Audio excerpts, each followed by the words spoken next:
Now in last class we were discussing about the atomic structure chapter. We discussed about the discovery of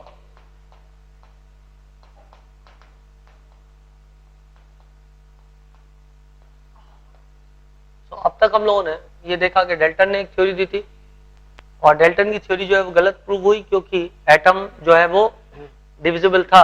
atom के अंदर छोटी units थी जैसे कि positive charge particle था और नेगेटिव चार्ज पार्टिकल था, इलेक्ट्रॉन्स थे और प्रोटॉन्स थे। तो with the discovery of cathode rays and anode rays, it was established that the atom could be divided into smaller parts. Therefore, a newer model was proposed by Thomson. Thomson ने एक नया model propose किया, Thomson's model for structure of atom. Atom किस type का दिखता है उसके लिए थॉमसन ने एक नया मॉडल प्रपोज किया। इस थॉमसन के नए मॉडल में उसने बताया कि since atom consist of positive and negative charge particles and that was established bye the discovery of cathode rays and anode rays, he said that atom is a sphere of positive charge.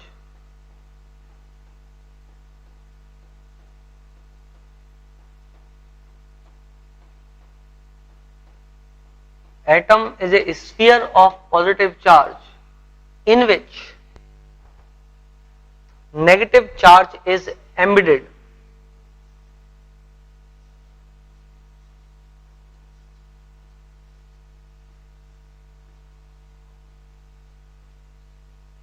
Atom is a sphere of positive charge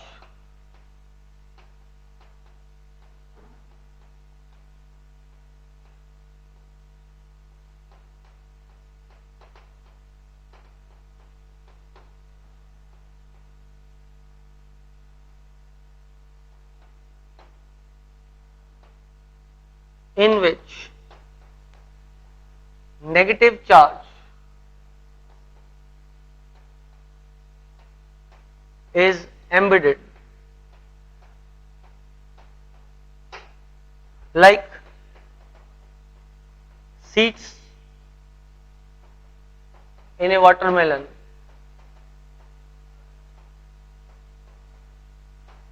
watermelon के अंदर जैसे seeds होते हैं उसी तरीके से positive charge के sphere में नेगेटिव चार्ज एम्बेडेड होता है।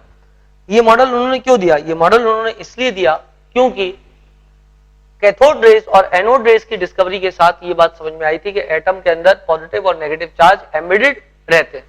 Therefore they give this model of atom. Now इसके अलावा उन्होंने बोला the electrons present over here, the electrons present keeps on vibrating, keeps on vibrating। जो भी इलेक्ट्रॉन्स प्रेजेंट है वो वाइब्रेट करते रहते हैं with same frequency।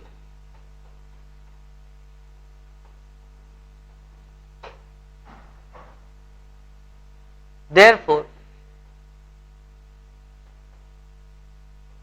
energy of only one type is emitted।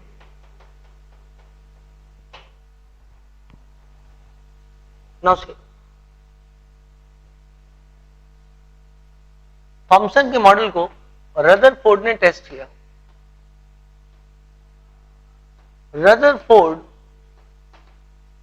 Tested model of Thomson। What Rutherford said is that if Thomson's model is correct, then Thomson का model कुछ इस तरीके से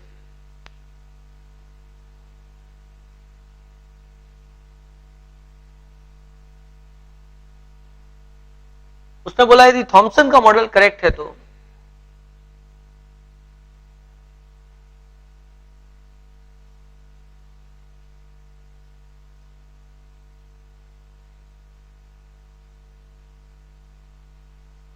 जब अल्फा पार्टिकल को बम्बार्ड करेंगे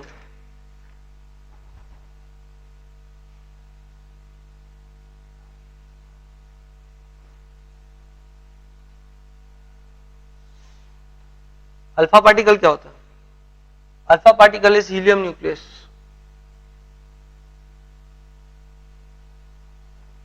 alpha particle is helium nucleus. Helium nucleus मतलब helium में, सॉरी गलत लिख दिया मैंने इस तरफ,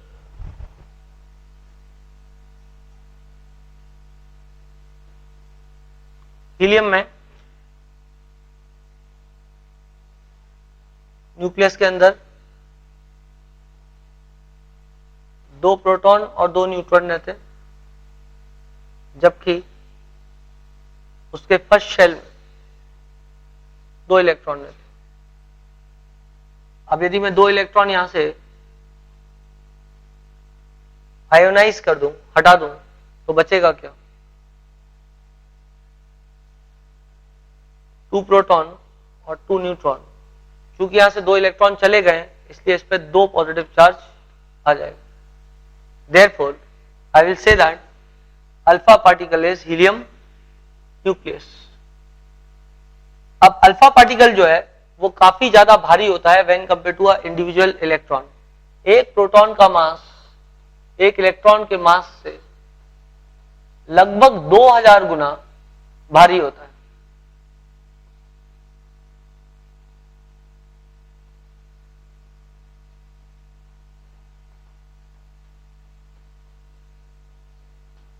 (1837) टाइम्स हेवियर होता है, अप्रोक्सीमेटली 2000 गुना भारी होता है। अब यहां पे प्रोटॉन और न्यूट्रॉन का मास लगभग बराबर होता है, इसका मतलब 4 प्रोटॉन्स हो गए, और 4 प्रोटॉन्स का मास लगभग 8000 टाइम्स ज्यादा होगा इलेक्ट्रॉन के मास से।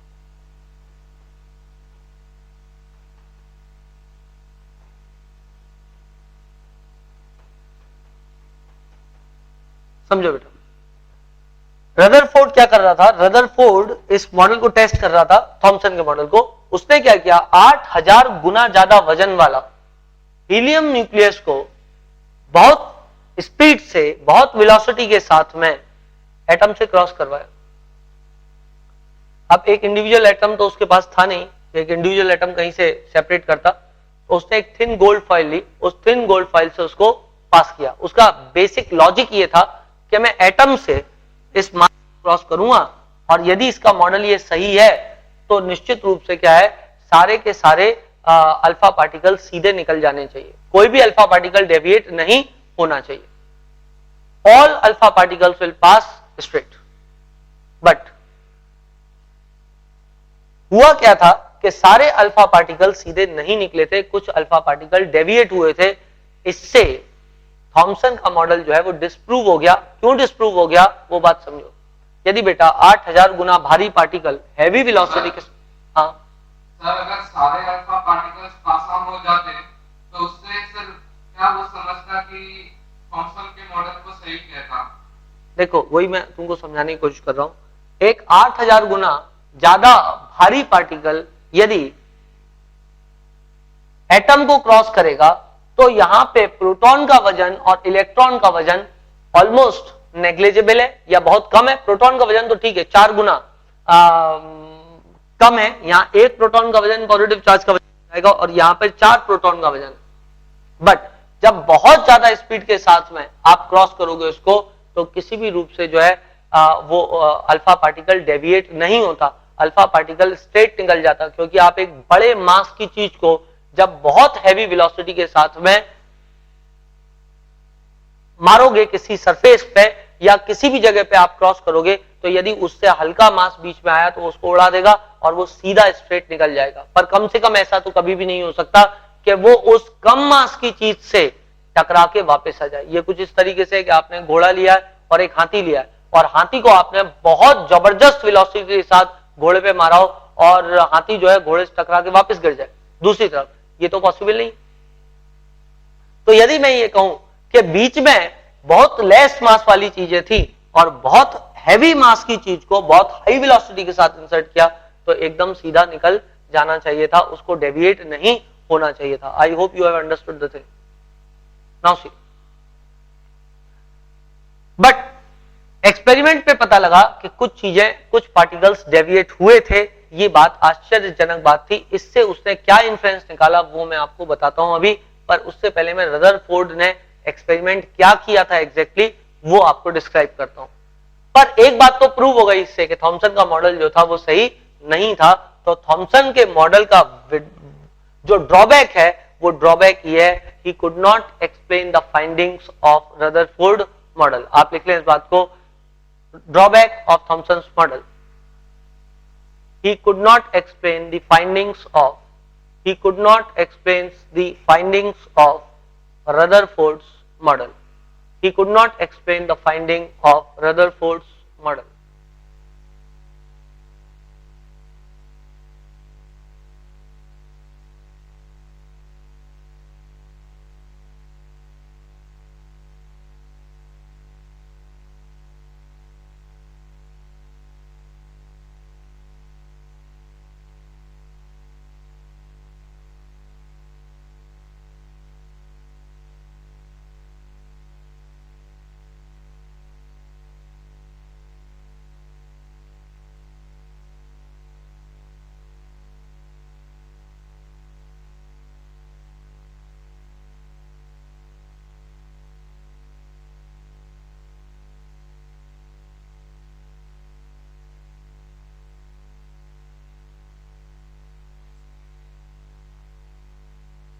ओके बेटा, नाउ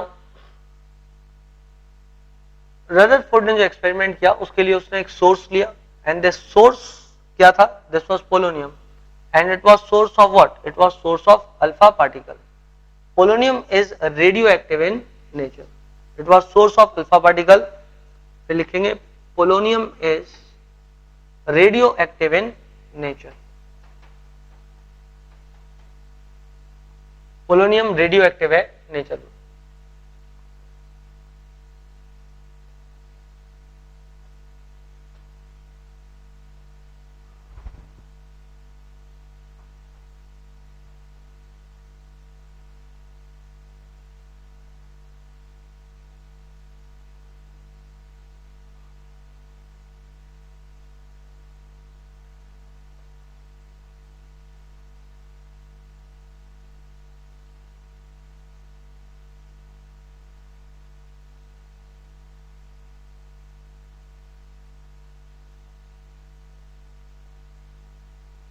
एक लेड शीट लिया,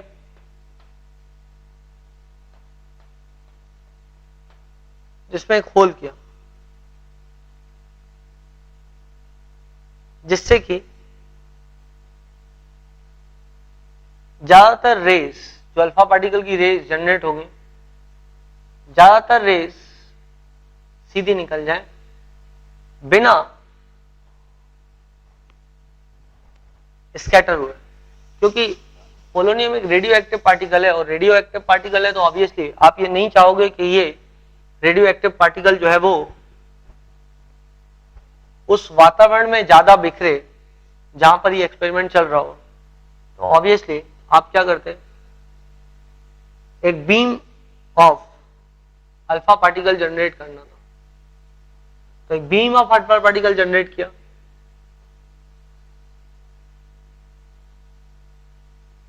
और यहां पे ऑफ कोर्स एक होल था,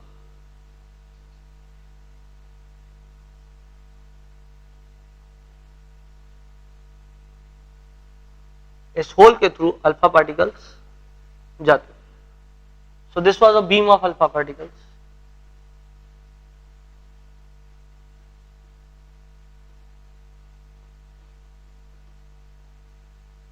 Now, this beam of alpha particle would have crossed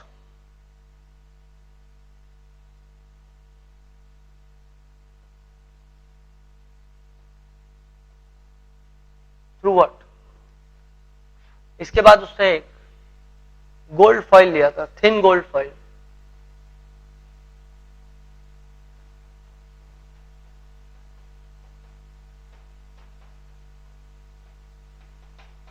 obviously gold foil में क्या रहा होगा, एटम्स रहे होंगे,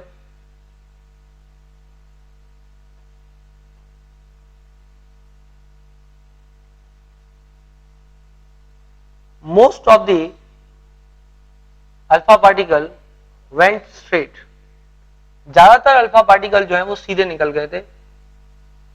very few alpha particles got deviated, बहुत कम अल्फा पार्टिकल जो है वो डेविएट हुए थे, बहुत कम अल्फा पार्टिकल्स डेविएट हुए थे. And out of 20,000 alpha particle, out of each 20,000 alpha particle, only one got deviated by an angle greater than 90 degree. सिर्फ एक अल्फा पार्टिकल 90 डिग्री के ज्यादा एंगल से डेविएट हुआ था. नेचुरली आपको लग सकता है पता कैसे लगा, तो आखिरी में स्क्रीन लगाई हुई थी, ये थी जिंक सल्फाइड की screen. And this zinc sulphide screen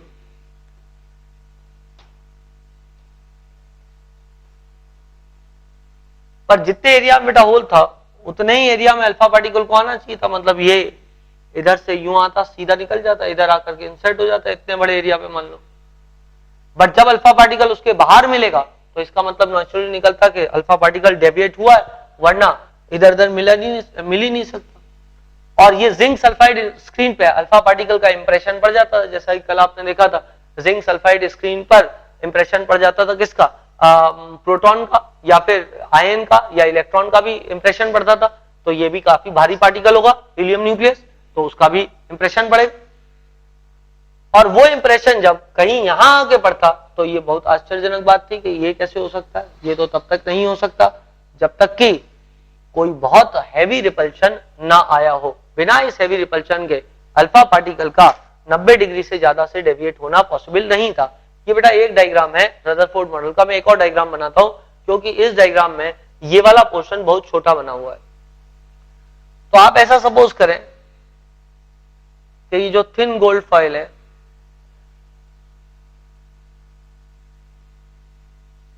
लगभग ऐसी है, इसके अंदर एटम्स की लेयर रही होंगी. There are various layers of atoms in the gold foil. बेटा कितना भी थिन क्यों ना काटे, एक एटम वाली थिननेस काटना तो पॉसिबल नहीं है.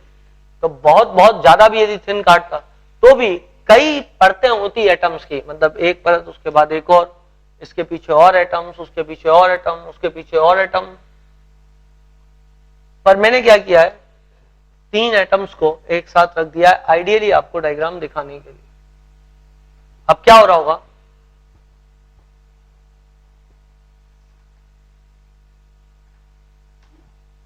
नेचुरली यहां से रेस गई, सीधी निकल गई,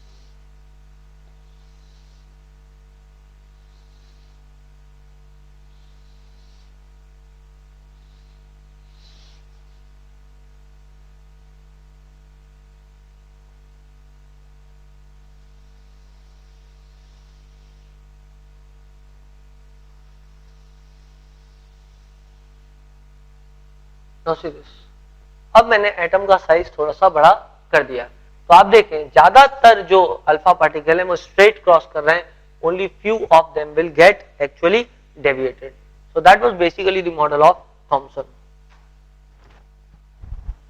now see this, you can write few points about Rutherford model. लिखना, based on the experiment, Rutherford concluded that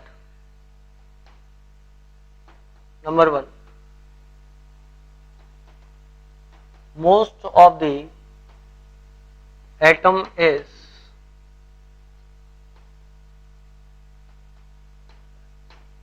empty. Atom का ज्यादातर पार्ट जो है वो एम्प्टी होता है। और क्यों एम्प्टी होता है? क्योंकि रदरफोर्ड ने बहुत कोशिश की थी कि अल्फा पार्टिकल डेविएट हो, या वो बहुत समय तक अल्फा पार्टिकल को एटम पर गोल्ड फॉइल पर बम करता रहा, गोल्ड फॉइल पर जो है वो मारता रहा, but very few times the alpha particle got deviated. This proved that most of the atom is empty, and positive charge is concentrated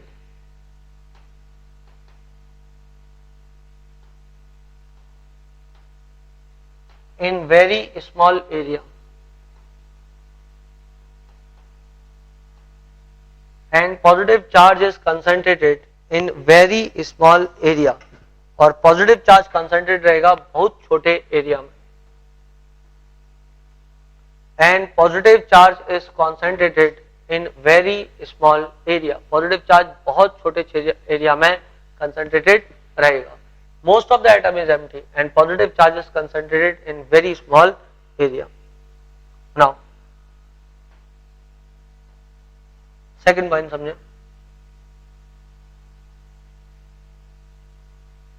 second point में क्यों बोला कि positive charge is concentrated very small area? Because obvious सी बात थी कि बहुत बार जो था इलेक्ट्रॉन वापस नहीं आया था, तो इससे पता लगता था कि पॉजिटिव चार्ज बहुत छोटे एरिया में प्रेजेंट होगा। चूंकि वापस आया था हीलियम न्यूक्लियस, इसलिए इससे ये पता लगता है कि अंदर वो पॉजिटिव चार्ज से रिपेल होकर ही वापस आ सकता है, और वो पॉजिटिव चार्ज उसको रिपेल करके वापस तभी भेज सकता है जबकि उसका अपना इंडिविजुअल मास काफी ज्यादा रहा हो, अन्यथा वो पॉजिटिव चार्ज को ये हीलियम न्यूक्लियर जो था वो क्योंकि काफी स्पीड से उसको इंसर्ट किया गया था, तो डेफिनेटली जो है वो उस पॉजिटिव चार्ज को उड़ा देता यदि उस पॉजिटिव चार्ज का मास ज्यादा ना होता। क्योंकि ज्यादातर समय डेविएट नहीं हुआ था, इससे ये कंक्लूजन निकला कि पॉजिटिव चार्ज बहुत छोटे एरिया में कंसंट्रेटेड है। Now also Rutherford said that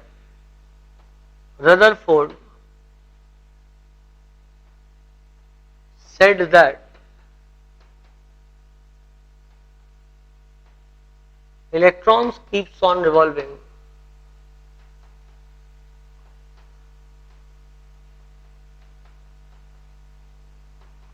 around the nucleus,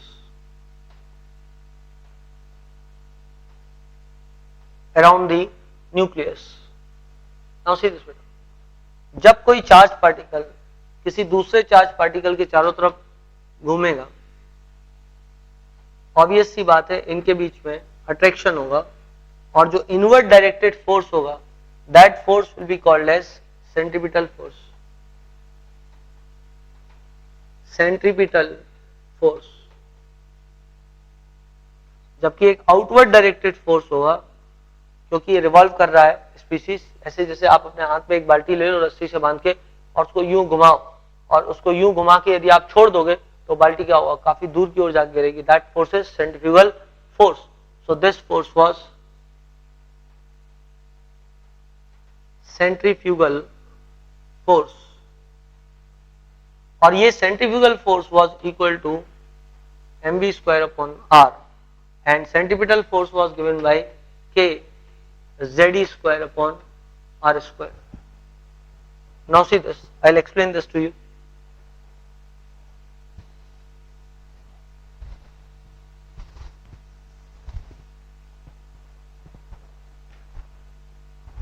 This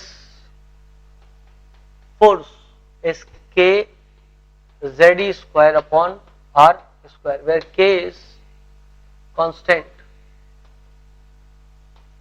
which is equals to 9 into 10 to the power 9, and E is charge on electron, Z is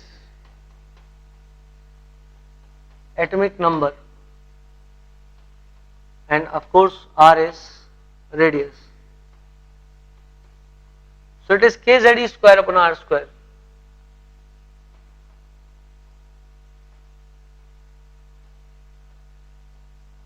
Is equals to mv square upon r. यदि ये force दो balance रहेंगी तभी जो है electron इसके चारों तरफ, इलेक्ट्रॉन न्यूक्लियस के चारों तरफ एक निश्चित शेल में घूमता रहेगा।